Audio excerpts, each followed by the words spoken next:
Today we're taking some thrifted decor and we're upcycling it with Sonnet's Maker's Box. Welcome to the Chic Show.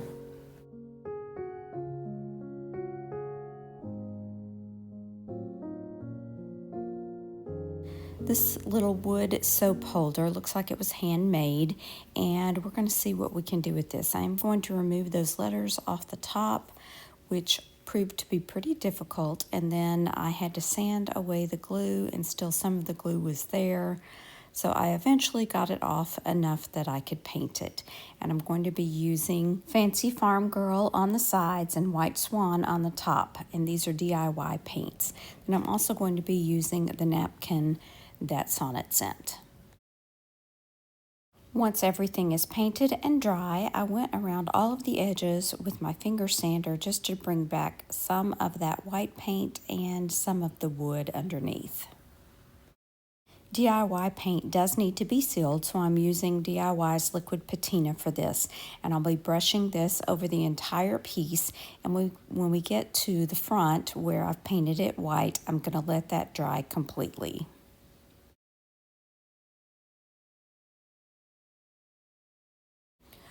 Once everything is completely dry, I'm going to take the napkin, and it has 4 beautiful Santas on it. I'm going to cut out one of them, and then I'm going to remove all the plies except for the top one. This one only has 2 plies. You can save those and tape them to a piece of paper and actually run them through your printer and make your own. Now this is going to go right on the front. I'm using a piece of Teflon, and then I'm using my little mini iron, and I am going to iron this on. I have found this to be the easiest way to keep from ripping the napkin. I'm also taking very special care along the edges to make sure that they are not lifting at all. Once the napkin has cooled, I'm going to gently sand away the excess napkin with my finger sander.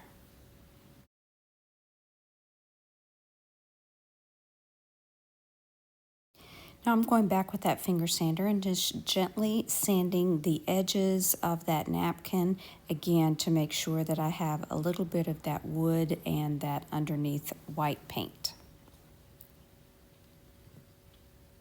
Now I'm going to take a little bit of clear wax and go over the entire piece, and then I'm going to be using some dark wax on top of that. The clear wax acts as an eraser so that the dark wax isn't too dark. You can do it the opposite. You can do the dark wax first and then use the clear wax on top to pull that back, and I'll show you that in the next project. This dark wax gives this piece a nice aged look. This would be good filled with greenery or even some of your gift wrapping supplies.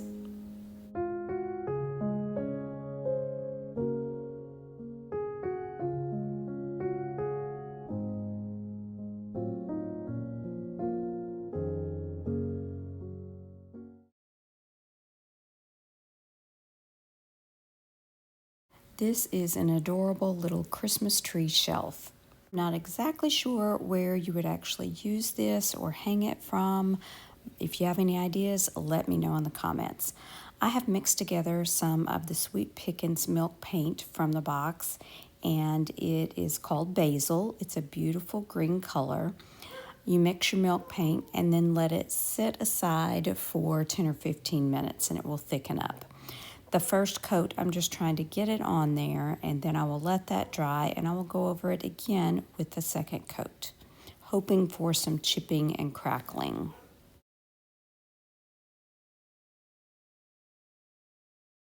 I didn't get any chips or crackles really with this, but I'm going to go ahead and use my sander and sand around all the edges to bring back some of that original wood color.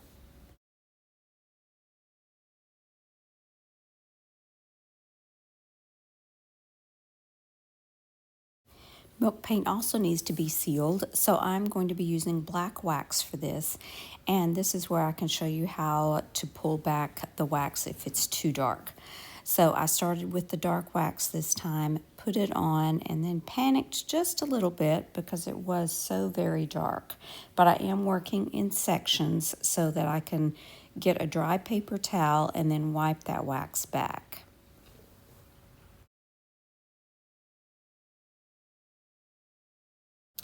You can see that the wax is not wiping back quite as well as I wish it would, so I'm going to use a little bit of clear wax on top of that, and you'll be able to tell the difference. So I'm using clear wax on the right side here, and you can see how it is already lightening up as soon as I start putting that on there. I'll continue applying the wax to the entire piece.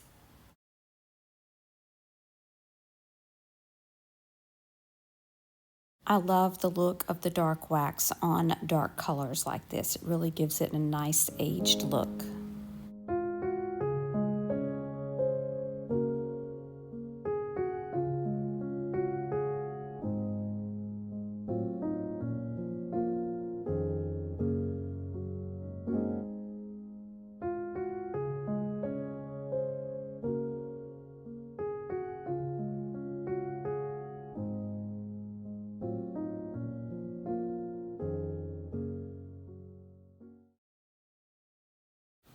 I have had this little Care Bears lunchbox in my stash for far too long, so it's time to do something with it.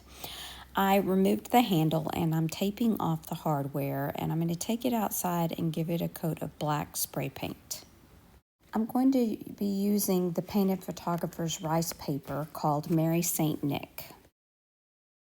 I'm going to be using the wet tear method, so I am tracing around my Santa where I want to pull the paper back. So instead of cutting it with scissors and having a straight line, I'm going to be pulling the paper back because rice paper has lots of little fibers in it, and it looks really nice when you have those feathered edges.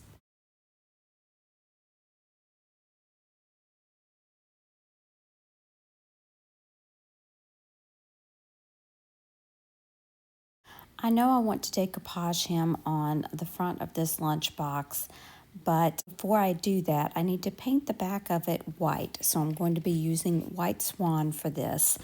This will allow the colors to pop against that black background instead of it being so dark behind the Santa paper. While that dries, I'm going to work on the lunchbox itself. I'm going to use a crosshatch pattern in White Swan all over the front of the lunchbox. And then I'm going to go back with the Fancy Farm Girl and also Kissing Booth. I'm trying to make the background use some of the same colors that you see in the background of the Santa paper.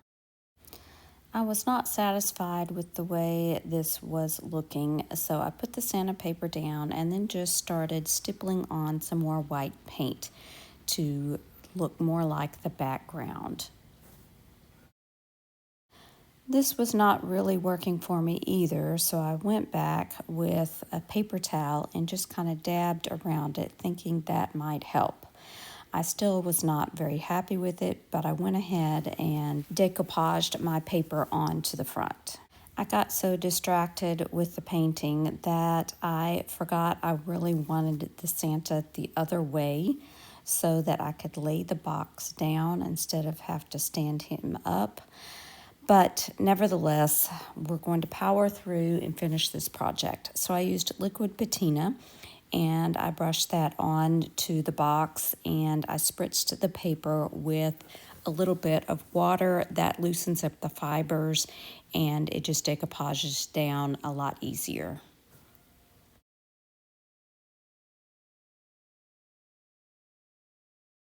Still not satisfied with my painting job, I went back and stippled on some black paint, and while this is not the best outcome I could have hoped for, I do like it better than I liked that white background.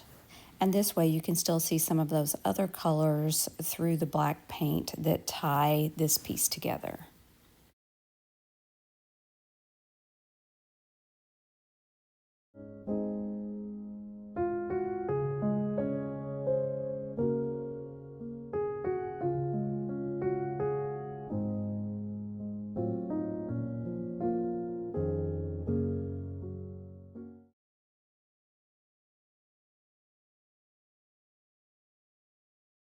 I got this cute little sled at a local thrift shop and I got it half price, so it was only $1.50. I'm going to be painting the bottom part with Ash by Fusion Mineral Paint.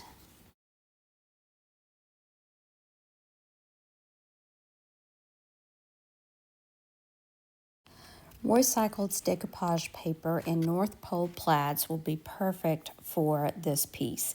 And on this particular piece of paper, there are two different plaids. You'll see here that I did not paint the top of this sled. The paper was so dark, it didn't seem to make much of a difference. So I'm just using liquid patina. I'm spritzing that decoupage paper and then brushing my liquid patina again on the top. I'll continue in sections all the way down the sled until all of the decoupage paper has been applied. Once the decoupage paper is dry, you can go back around with your finger sander and sand away the excess paper. I do highly recommend waiting till it is completely dry. I tried, but I still had a little wet spot here and my paper tore. But that's okay, that can be fixed, and I'll show you how I did that in just a minute. I took a little scrap piece of the pieces that we sanded away and I made it match up. I added a little liquid patina and just patched that little spot, and you cannot even tell it when it's completely dry. I also failed to mention the little bar across the top of the sled. I used some milk paint that I already had on hand in Barn Red.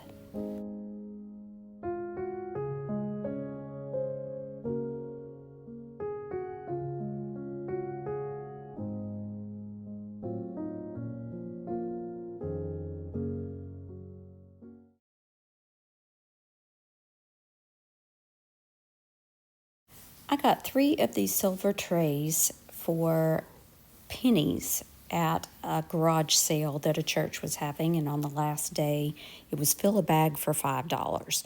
So I got 3 of these, and I'm going to be using Fusion Mineral Paint in parchment for the center of this project.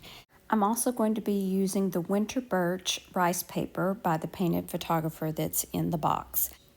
I used my fingernail and just went around the center on the paper so I would know exactly where to cut.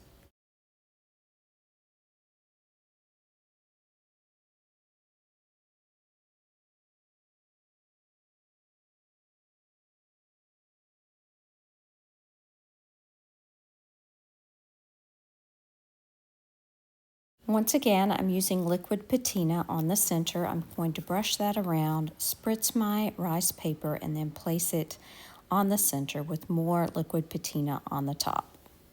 I really love how this paper blends with the silver.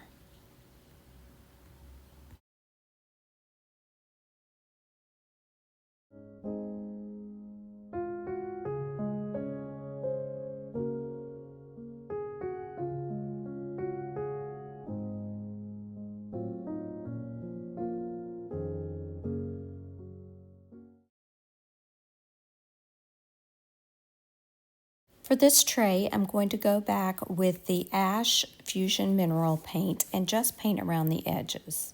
Fusion paint is an all-in-one paint, so it does not need to be sealed.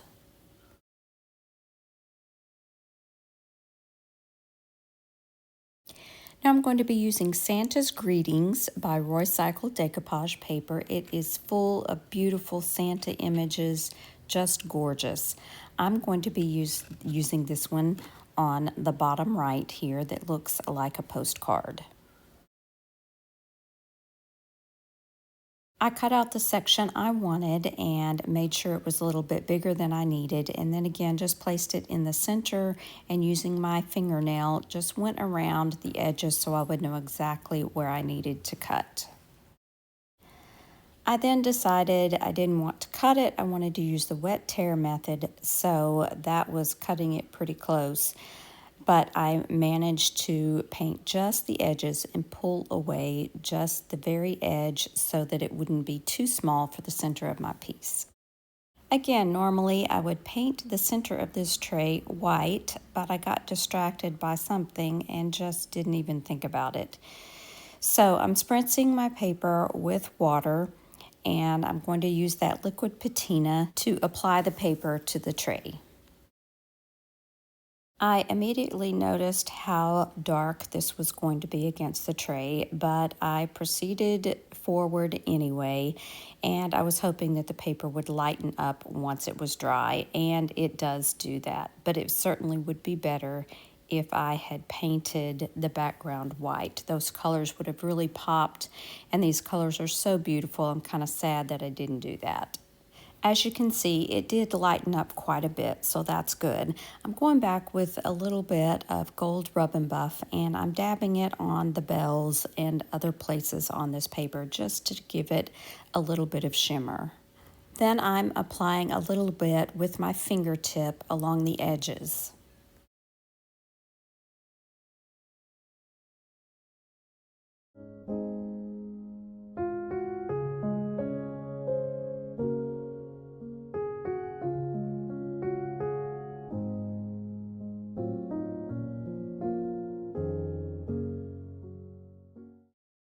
That is all I have for you today. I would love to know which of these projects was your favorite, and I want to remind you to be sure and check out Sonnet's channel and check into her maker's box. You'll be glad you did.